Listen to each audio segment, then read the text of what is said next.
আসসালামু আলাইকুম প্রিয় দর্শক সকলকে স্বাগত জানাই যারা এই ভিডিওতে যুক্ত হয়েছেন বিভিন্ন দেশ থেকে। জানিয়ে দিব অভিবাসীদের সর্বশেষ অবস্থান নিয়ে গুরুত্বপূর্ণ তথ্যগুলো এবং সেই সাথে গেম খবর।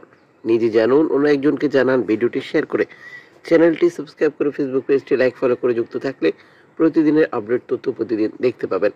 এপ্রিল মাসের 6 তারিখ। আপনি কোন দেশ থেকে এই ভিডিওতে যুক্ত হয়েছেন কমেন্টস করে জানান। ইনশাল্লাহ আপনার কমেন্টসের উত্তর দেওয়া হবে। আপনার কাছে অভিবাসীদের কোনো তথ্য থাকলে সহযোগিতা পরামর্শ তাও লিখতে পারেন। উত্তর আফ্রিকা থেকে অভিবাসী প্রত্যাবাসন। অভিবাসীদের নিজ নিজ দেশে ফেরত পাঠাতে এবং সেই দেশগুলো থেকে ইতালিতে আসা বন্ধ করতে বর্তমান প্রধানমন্ত্রী জর্জিয়া মেলোনি নতুন আরও একটি পরিকল্পনা গ্রহণ করেছেন, যা এরই মধ্যে রয়েছে আলোচনার শীর্ষে। কি রয়েছে সেখানে তা জানুন। অনিয়মিত অভিবাসীদের তাদের নিজ দেশে ফেরত পাঠাতে উত্তর আফ্রিকার দেশ আলজেরিয়া, লিবিয়া এবং তিউনিসিয়াকে আর্থিক সহায়তা দেওয়ার পরিকল্পনা করছে ইতালি। এই জন্য 2 কোটি ইউরো বিনিয়োগ করতে চায় বর্তমান প্রধানমন্ত্রী জর্জিয়া মেলোনি। জীবনের ঝুঁকি নিয়ে ভূমধ্যসাগর পাড়ি দিয়ে যে সকল অভিবাসী ইউরোপে আসতে চান তাদের কাছে উত্তর আফ্রিকার দেশ লিবিয়া, তিউনিসিয়া বর্তমানে গুরুত্বপূর্ণ একটি পয়েন্ট।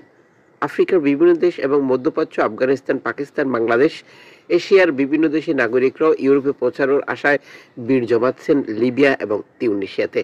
এ সকল অভিবাসীদের প্রাথমিক গন্তব্য থাকে ইতালি, কিন্তু ভূমধ্যসাগর হয়ে আসা অভিবাসীদের সংখ্যা নিয়ন্ত্রণের প্রতিশ্রুতি দিয়ে ইতালির কঠোর ডানপন্থী প্রধানমন্ত্রী জর্জিয়া মেলোনি সরকার গঠন করেন। এরপর থেকে এই সরকার এবং তাদের ব্যবস্থাপনা অভিবাসীদের বিরুদ্ধে একের পর এক আঘাত করে যাচ্ছেন। বর্তমানে যেটা আলোচনার শীর্ষে রয়েছে, বুধবার 2 এপ্রিল এক বিবৃতিতে ইতালির পররাষ্ট্র মন্ত্রণালয় জানিয়েছে অংশীদার দেশগুলোর প্রাতিষ্ঠানিক, প্রশাসনিক এবং ব্যবস্থাপনা সংক্রান্ত ক্ষমতায়নের উপর জোর দিতেই নতুন এই পরিকল্পনা নেওয়া হয়েছে। এই পরিকল্পনায় সম্পৃক্ত রয়েছেন অন্তত 400 জন ঊর্ধ্বতন কর্মকর্তা। এতে আরো বলা হয়েছে অনিয়মিত অভিবাসন নিয়ন্ত্রণে আলজেরিয়া, লিবিয়া, তিউনিসিয়া থেকে অভিবাসীদের নিজ দেশে স্বেচ্ছা প্রত্যাবাসন প্রক্রিয়া আরো উন্নত করা হবে। বিবৃতিতে বলা হয়েছে অভিবাসীদের অধিকার নিশ্চিত করতে এই প্রকল্পটি এগিয়ে নিতে আন্তর্জাতিক অভিবাসন সংস্থা IOM এর সহযোগিতাও নেওয়া হবে। মন্ত্রণালয় জানায় এই পরিকল্পনার মধ্য দিয়ে অন্তত 3300 ঝুঁকিপূর্ণ অভিবাসীকে তাদের নিজ দেশে টেকসই এবং কার্যকর উপায়ে প্রত্যাবাসন সহযোগিতা করবে। এতে আরো বলা হয়েছে প্রকল্পটির সার্বিক সহযোগিতায় প্রযুক্তিগত সহায়তা দেবে ইতালির উন্নয়ন সংস্থা AICS। প্রত্যাবর্তনকারী অভিবাসীদের আর্থ সামাজিক পুনর্বাসনের লক্ষ্য আরও একটি দায়িত্ব নেওয়া হয়েছে AICS-কে। ভূমধ্যসাগর পেরিয়ে ইতালিমুখী অভিবাসীদের সিংহভাগ লিবিয়া এবং তিউনিসিয়ার উপকূল থেকে রওনা হয়। তাই অনিয়মিত অভিবাসীদের যাত্রা ঠেকাতে এই দুটি দেশের সঙ্গে নানা ধরনের সহযোগিতা চুক্তি করেছে ইতালি। যদিও এই সকল চুক্তিগুলোর সমালোচনা করে আসছে মানবাধিকার সংগঠনগুলো। এদিকে আফ্রিকার অন্যান্য দেশ থেকে আসা অভিবাসীদের লিবিয়ায় বসতি স্থাপন বা পুনর্বাসনের সুযোগ করে দেওয়ার পরিকল্পনা অভিযোগে এনে দেশটি আন্তর্জাতিক NGO এর কার্যক্রম নিষিদ্ধ করেছে দেশটির কর্তৃপক্ষ। বুধবার 2 এপ্রিল এই সিদ্ধান্তের কথা জানিয়েছেন লিবিয়ান কর্তৃপক্ষ। লিবিয়ার অভ্যন্তরীণ নিরাপত্তা সংস্থা ISA মুখপাত্র সেলাম গাইদ বলেন, নিষিদ্ধ হওয়া NGO-গুলোর লিবিয়ার জাতীয় নিরাপত্তাকে ক্ষতিগ্রস্ত করে এমন বিরূপ কর্মকাণ্ডের সাথে সম্পৃক্ত রয়েছে। এক বিজ্ঞপ্তিতে আরো বলা হয়েছে, লিবিয়া আফ্রিকা বংশোদ্ভূত অভিবাসীদের বসতি স্থাপনের পরিকল্পনাটি একটি প্রতিকূল উদ্যোগ হিসেবে দেখা হচ্ছে। এর উদ্দেশ্য লিবিয়া জননীতি বদলে দেওয়া এবং দেশটির সমাজকে হুমকির মুখে ফেলা। ISA এর মুখপাত্র আরো জানান, Norwegian refugee council, doctors without borders, MFS, Terre des Hommes, CICBS international, medical corps, international rescue committee, Danish refugee council সহ মোট 10টি NGO-কে লিবিয়ার কার্যক্রম স্থগিত করতে বলা হয়েছে। একই সঙ্গে ত্রিপোলিতে তাদের অফিস বন্ধ করে দিতেও নির্দেশ দেওয়া হয়েছে বলেও এই প্রতিবেদনে যুক্ত করে। আপনারা জানেন যে বর্তমান কঠোর ডানপন্থী সরকারগুলোর উত্থানের ফলে ইউরোপের দেশগুলোতে নতুন নতুন অভিবাসী বিরোধী আইন আসছে। আর বর্তমান সময় সেই পরিকল্পনাটিকে তারা সম্পূর্ণ ভিন্নভাবে সাজাচ্ছে, যেহেতু নানাভাবে তারা বিতর্কিত অভিবাসী বিরোধী কার্যক্রম নিয়ে।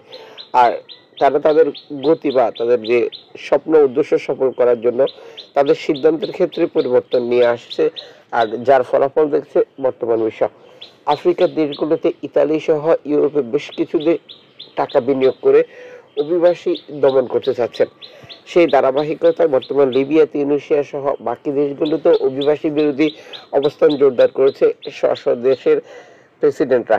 কারণ এই অঞ্চলের দেশগুলো অভাবগ্রস্ত হওয়ার কারণে তারা অতিরিক্ত টাকা পেয়ে যেটা অনেকটা লুফে নিচ্ছেন এই অফারগুলো, যার ফলাফল হচ্ছে অভিবাসীদের ব্যবসা প্রতিষ্ঠান, বাসা বাড়ি সব ভেঙে দেওয়া এবং একটি ভীতি সৃষ্টি করা, যা গত বছর থেকে করে আসছেন তিউনিসিয়ার বর্তমান প্রেসিডেন্ট কাইস সাইদ।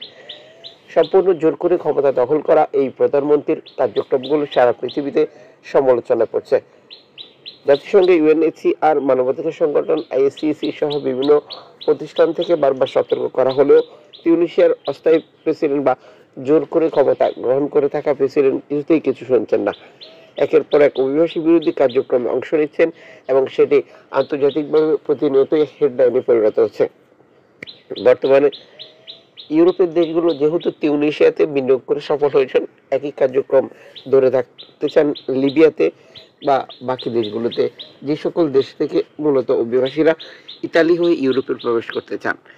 আর এই প্রক্রিয়ায় নতুন করে সংযোজন হচ্ছেন আরও নতুন বিনিয়োগ, যা গত বছর থেকে শুরু করেছে ইউরোপীয় ইউনিয়ন। এই পরিস্থিতিতেও বাংলাদেশিদের ইতালি প্রবেশ অব্যাহত রয়েছে। চলতি বছরে যে পরিসংখ্যানটি প্রকাশিত হয়েছে সেখানেও বাংলাদেশ রয়েছে ১ নম্বর স্থানে। যদিও আপনারা জানেন যে এরই মধ্যে বাংলাদেশকে নিরাপদ দেশের তালিকায় অন্তর্ভুক্ত রেখে বিজ্ঞপ্তি প্রকাশ করেছে ইতালি। এই পরিস্থিতিতে বর্তমানে প্রতিদিনই উদ্বেগ উৎকণ্ঠা বেড়ে চলেছে অবৈধভাবে প্রবেশকারী বাংলাদেশিদের ইতালি সহ বিভিন্ন দেশে। আর সে সাথে যুক্ত হয়েছে ডোনাল্ড ট্রাম্পের সরকার, যেটা ক্ষমতা গ্রহণ করার পরেই অভিবাসীদের তাদের দেশের শিকল পরিয়ে হাত পা বেঁধে পাঠাচ্ছে, যা মানবাধিকার স্পষ্ট লঙ্ঘন।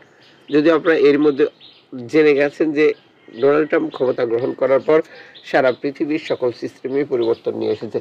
একের পর এক কঠোর সিদ্ধান্ত বা কঠিন সিদ্ধান্তগুলো সমালোচনা চলছে বা এটি কিছুতেই বন্ধ হচ্ছে না। এদিকে লিবিয়া থেকে ইতালি প্রবেশ অব্যাহত রয়েছে, যা এনজিও সংস্থাগুলোর তথ্য থেকে নিষেধ করা হচ্ছে বারবার। যদিও সাম্প্রতিক সময় উপসাগরে শরণার্থীদের সহযোগিতা খুব একটা লক্ষ্য করা যাচ্ছে না, এরপরও অভিবাসীদের যে চেষ্টা সেটি ধারাবাহিকভাবে অব্যাহত রয়েছে।